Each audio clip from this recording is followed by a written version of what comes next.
L'outil rapporteur s'apparente à l'outil maître, l'outil des guides, si ce n'est que là, ça va être pour mesurer des angles et pour créer des lignes de guidage, mais avec des angles. Imaginons par exemple que je réalise ici un bâtiment avec un simple rectangle. Et donc je veux que cette toiture, ici, sur cette façade-ci, avoir un pignon. Vous vous rappelez comment j'avais fait ça? J'avais fait une ligne simplement dans l'axe, comme ceci. Et puis si je sélectionne la ligne ici et que je décide de la déplacer, je peux sans problème la déplacer vers le haut et créer mon pignon. Il y a juste que cette commande-là, vous voyez dans la commande de mesure, en fait je donne une hauteur de mon pignon. D'accord? Donc je vais dire, voilà, moi je veux que mon pignon soit 2 mètres plus haut que mon niveau de la corniche. Voilà, ça c'est fait. Par contre, je n'ai aucun contrôle sur l'angle de ma toiture ici. Donc je vais annuler. Et supposons que je dise, moi je voudrais plutôt faire une toiture ici qui monte à 40 degrés. Ok? Eh bien, je vais utiliser mon rapporteur. Quand vous activez le rapporteur, vous avez ceci qui apparaît. Donc de nouveau, c'est un peu comme les guides. Vous voyez qu'il va positionner des lignes au sol ou dans n'importe quel plan. D'accord? C'est exactement le même genre de ligne, mais donc ici, je vais simplement la positionner, non pas en cliquant un point et puis en allant chercher une longueur, mais en cliquant un point et en allant chercher un angle. Donc si ici, je veux positionner une ligne angulaire pour faire mon pignon, vous voyez que je peux de nouveau, comme d'habitude, figer le plan de construction de l'angle ici, donc soit sur l'axe vert, axe rouge, axe bleu. De nouveau, je peux les changer avec mes flèches de clavier. Et donc ici, du coup, si je me positionne comme ceci, je lui dis voilà, mon angle de départ est là, et je monte à 40 degrés. Voilà. Et donc là, j'ai réalisé par ce point-là une ligne qui monte avec un angle de 40 degrés ici. Et donc si je fais la même chose, alors je ne suis pas forcément obligé de refaire la même chose de l'autre côté, puisqu'il suffirait maintenant du coup que je mette une ligne au milieu. Et quand je vais maintenant déplacer cette ligne,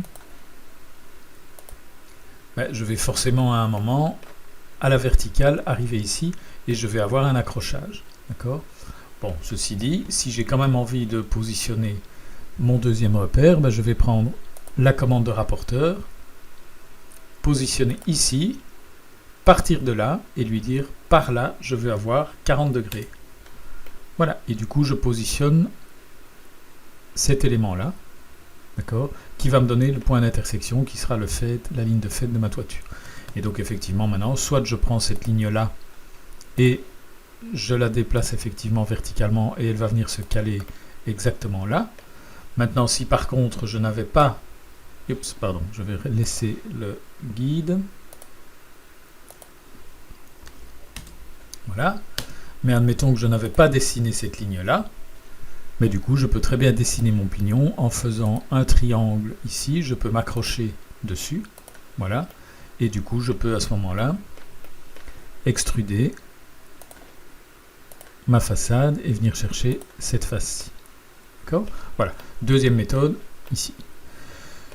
Donc ce rapporteur va me permettre de faire ce genre de repère aussi bien en élévation qu'en plan. D'accord ? Donc admettons que j'ai réalisé ce bâtiment-là et je dois faire une deuxième partie de mon bâtiment qui cette fois-ci va être à 45 degrés par rapport à ceci. Eh bien, je peux très bien dire, je vais dessiner une première ligne de repère au sol, comme ceci, dont l'angle de départ est là, et ici, par exemple ici, 135 degrés. Voilà, et j'ai réalisé du coup au sol l'orientation qui va me permettre de construire l'extension de mon bâtiment. Ok. Je vais supprimer ces guides-là. Voilà.